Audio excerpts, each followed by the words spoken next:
This lecture will cover the topics of learning, modeling behavior, and classical conditioning.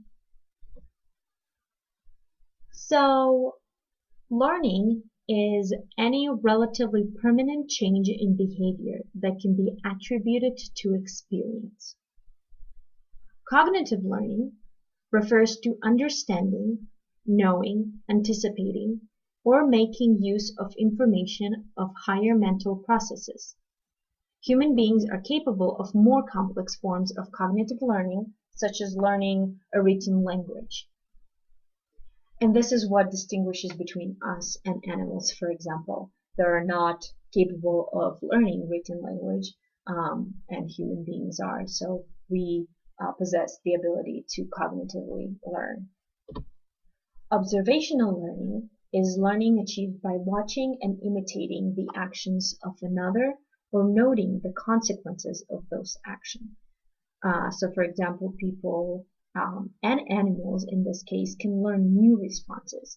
They can learn to carry out or avoid previously learned responses. So if you had a bad consequence of a certain behavior, you will slowly learn to potentially avoid engaging in that behavior or pressing on that button, for example, if that button shocked you or something like that.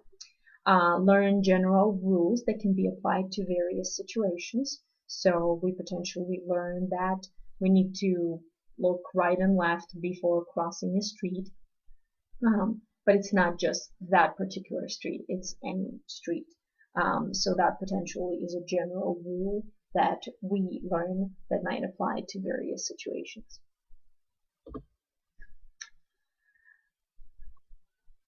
An excellent example of observational learning is the classical experiment of the Bobo the Clown doll.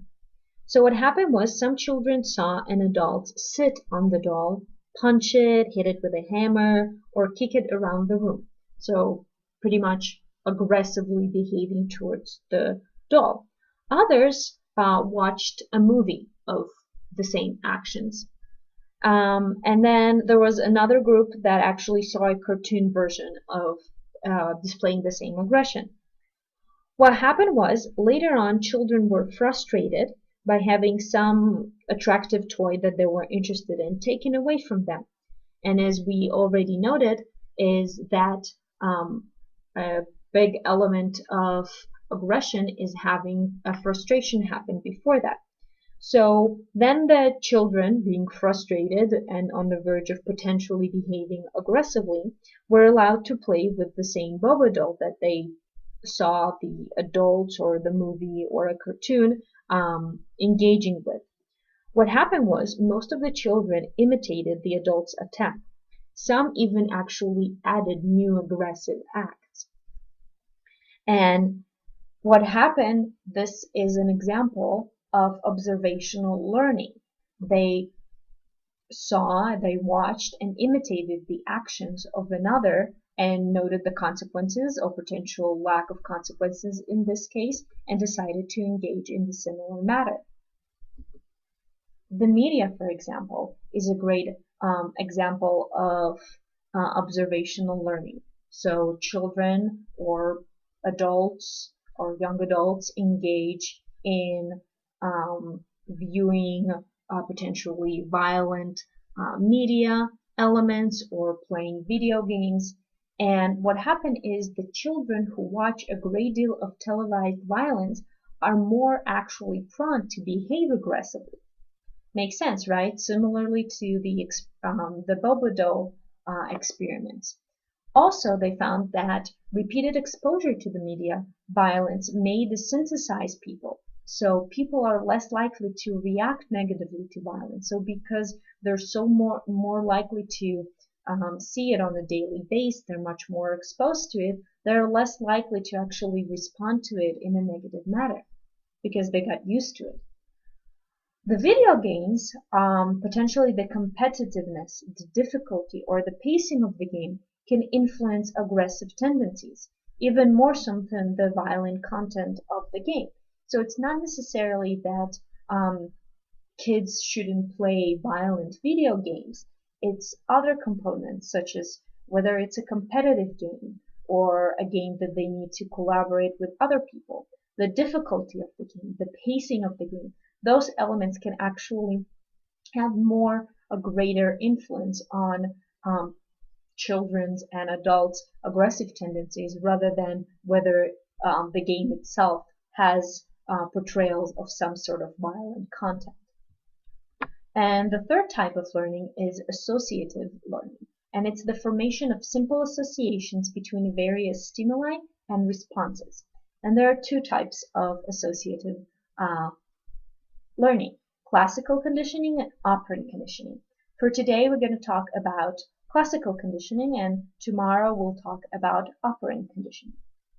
So, classical conditioning is a form of learning in which reflex responses are associated with new stimuli. The key component is the reflex responses.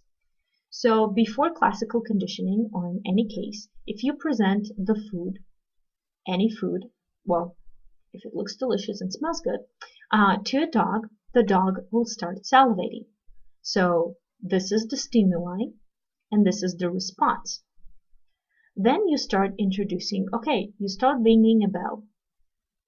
But there's no salivation, right? Because what dog salivates to just a bell. They can't really eat it, they can't really chew on it, or anything like that. So there's no salivation. However, slowly, what you start doing is you ring the bell and then you present the food. So the dog salivates, right? Because of the presentation of the food. What happens after classically conditioning the dog, if you start ringing the bell, the dog starts associating the bell with the food, so he automatically, hearing the bell, thinks the food is going to come. So even though you're not presenting the food, but just the bell, the salivation starts to happen because there's expectation of food to come. So just explaining it even further, and the unconditioned stimuli would be the meat, because it's nothing conditioned, you didn't interfere psychologically in the situation, and it's the stimulus, right? It's the meat. The unconditioned response, once again without your interference, is the reflex of the salivation of the dog. The neutral stimuli would be the bell before conditioning. So you just ring the bell, nothing happens, it's a very neutral stimulus. After you condition, the conditioned stimuli would be the bell after the conditioning, because now the bell is associated with the meat. So the conditioned stimuli becomes the bell and not the meat. Whereas the conditioned response is the salivation, but it's salivation to the bell and not to the meat. Alright, hope this makes sense. That's all I have for you on learning, modeling, and classical conditioning.